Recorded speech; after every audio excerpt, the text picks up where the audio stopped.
Hello बच्चों, welcome to ignite class. देखिए आज हम क्या लाए हैं सीबीएसई 2025 का ये एमसीक्यू का एक क्वेश्चन है इलेक्ट्रोस्टैटिक का। हालांकि इलेक्ट्रोस्टैटिक अभी मैं पढ़ा रहा हूं तो इलेक्ट्रोस्टैटिक का मैं क्वेश्चन भी साथ साथ करा रहा हूं, ठीक है, यूट्यूब पे भी और ऑफलाइन में भी। आइए देखते हैं हम इलेक्ट्रोस्टैटिक का। ये बहुत अच्छा क्वेश्चन है, ठीक है, बेसिक क्वेश्चन है, 1 मार्क्स में आया हुआ है, एमसीक्यू का क्वेश्चन है, लेकिन अच्छा क्वेश्चन है। क्या है, 4 ऑब्जेक्ट है। कितने ऑब्जेक्ट है? 4 object, W X Y Z. W यहाँ, एक्स इधर और वाई यहाँ पर है और जेड यहाँ पर है। ओके, ईच चार्ज, सब पे क्या चार्ज है? सब पे प्लस क्यू चार्ज है। क्या है? प्लस क्यू चार्ज, चारों पे प्लस क्यू का चार्ज है।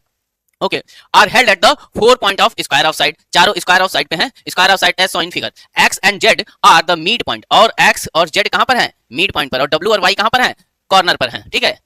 The electrostatic force exert by the object W on the x is, W के द्वारा एक्स पे लगने वाला फोर्स, मतलब ये इस पे फोर्स लगा रहा है, ये इस पे फोर्स लगा रहा है, वो एफ है। इट मींस डब्ल्यू एक्स, ये क्या है? फोर्स एक्स पर अप्लाई हो रहा है डब्ल्यू के द्वारा। कैसे लिखेंगे? डब्ल्यू पर एक्स पर अप्लाई होने वाला फोर्स डब्ल्यू के द्वारा, डब्ल्यू एक्स डब्ल्यू, ये क्या दिया हुआ है? एफ एक्स डब्ल्यू, एफ दिया हुआ है। Okay, then the magnitude of the force exert by the object W on Z. अब इसी डब्ल्यू के द्वारा इस जेड पे लगने वाला फोर्स आपसे पूछ रहा है, ये एफ डैश पूछ रहा है।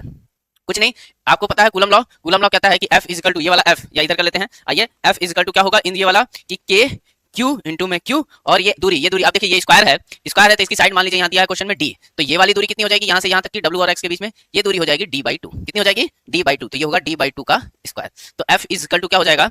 4K Q का स्क्वायर अपॉन में D का स्क्वायर। क्या बना? 4K Q का स्क्वायर अपॉन में D का स्क्वायर। अब देखिए ये F डैश मुझे निकालना है। अब ये F डैश किसके किसके बीच है? W के द्वारा अप्लाई फोर्स Z पर। ये क्या है? Z पर अप्लाई W के द्वारा, Z पर अप्लाई W के द्वारा। तो क्या लिखेंगे सर? ये डिस्टेंस तो हमें अभी तक फाइंड आउट नहीं की, ये वाली डिस्टेंस मुझे फाइंड आउट करनी पड़ेगी। तो ये है सर D और ये है D/2। तो ये वाली डिस्टेंस क्या होगी? रूट में D स्क्वायर प्लस D/2 का होल स्क्वायर। कैसे सर? पाइथागोरस प्रमेय अप्लाई कर दो बच्चा। ये देखो, ये क्या है? ये ट्रायंगल है, ये क्या है? ये ट्रायंगल, ठीक, और ये है D और ये है D/2। तो ये कितना हो जाएगा? ये हो जाएगा रूट में D स्क्वायर प्लस D/2 का होल स्क्वायर। ये डिस्टेंस ये हो गई, ये डिस्टेंस ये हो गई।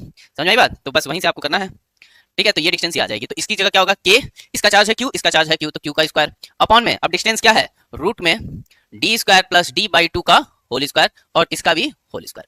तो इसको आप सॉल्व करोगे तो ये क्या बनेगा? ये बन जाएगा, देखो, 1 प्लस हाफ यानी कि 3 ये देखिए ये कितना हो जाएगा? 2, इसका स्क्वायर है तो ये 4 प्लस 5, तो ये 5 बाई, ये क्या आ जाएगा? K Q का स्क्वायर रूट में इसका स्क्वायर करेंगे तो 4, 4 प्लस 1 5, तो 5/4, और यहाँ पर आ जाएगा D का होल स्क्वायर। तो F डैश इक्वल टू क्या आ जाएगा? 4K Q का स्क्वायर अपॉन में 5D का स्क्वायर। अब आप ध्यान से देखिए, जो F है वो 4K Q square D square है, तो अंतर कितने का है? अपॉन 5 का है, यानी कि जो F डैश है वो F/5 होगा। F डैश है वो F/5, तो ऑप्शन बी हो जाएगा। क्या हो जाएगा बच्चों? ऑप्शन बी हो जाएगा। इसी तरह इंटरेस्टिंग क्वेश्चन जो आपको हेल्पफुल होंगे आगे आने वाले पेपर में 2026 के लिए, जो भी बोर्ड की तैयारी आप कर रहे हैं, सीबीएसई की, जेईई की, सारे क्वेश्चन में ले आऊंगा इन्हीं तरह शॉर्ट वीडियो में। ये क्वेश्चन ऑफ डे है, ये पहला क्वेश्चन है। मिलेंगे नेक्स्ट वीडियो में, बाय बाय।